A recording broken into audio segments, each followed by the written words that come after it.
Olá, querido amigo, tudo bom? Chegamos aí ao estudo da lição de segunda-feira que tem como título o Evangelho Eterno. Se você observar, é o mesmo título da lição aí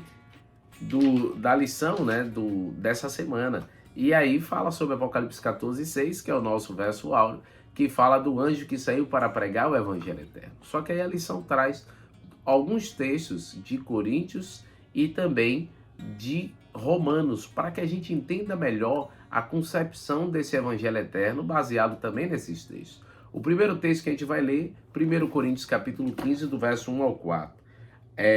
Paulo fala da seguinte maneira: Irmãos, venham lembrar-vos o Evangelho que vos anunciei, o qual recebeste, no qual ainda perseverais. Por ele também sois salvos, se retiverdes a palavra tal como vos-la preguei, a menos que tenhais crido em vão. Antes de tudo vos entreguei o que também recebi, que Cristo morreu pelos nossos pecados, segundo as Escrituras, e que foi sepultado e ressuscitou ao terceiro dia, segundo as Escrituras. Paulo deixa claro que este evangelho é o evangelho de Cristo que morreu, mas esse ressuscitou. E se nós guardarmos essa palavra no coração, nós também teremos esperança em Cristo Jesus. Olha que maravilha. E também ele traz aí o texto de Romanos, capítulo 3, verso 24 e 26, e Romanos 5, 6 a 8. Esse evangelho, ele traz aí notícias sobre a morte de Cristo, por nossos pecados, sua ressurreição, seu amor, suas preocupação por nós, e pela fé em seu sangue derramado e no poder da ressurreição, somos libertos da penalidade do pecado. Não há mais condenação para aqueles que estão em Jesus, como diz Romanos 8, verso 1.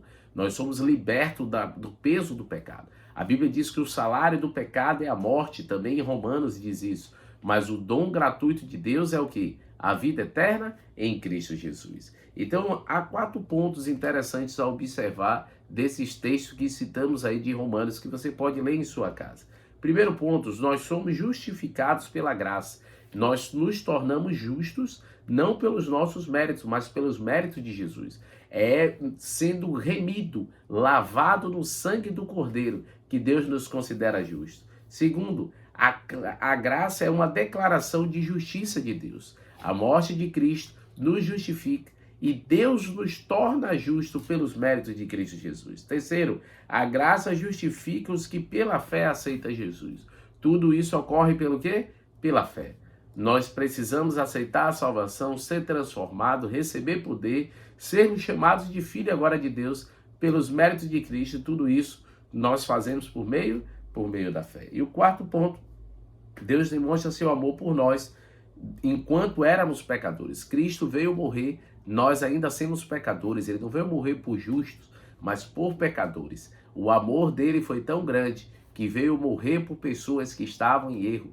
E agora, ao aceitarmos, nós somos libertos em Cristo Jesus. A graça não pode ser comprada, não é obtida por méritos próprios, não é merecida. Jesus morreu a dolorosa morte que os perdidos morreram, experimentando a plenitude da ira de Deus, o juízo contra o pecado. Ele foi rejeitado para que pudéssemos ser aceitos. Morreu a morte que era nossa, para que pudéssemos viver a vida que era dele. É de admirar que a salvação seja pela fé, sem obras? Não, as obras são evidências daquilo que a gente realmente crê. Então eu fiz aí uma lição, participei da lição de Tiago, você pode olhar aí na playlist, e a gente falou bem sobre isso, fé e obras.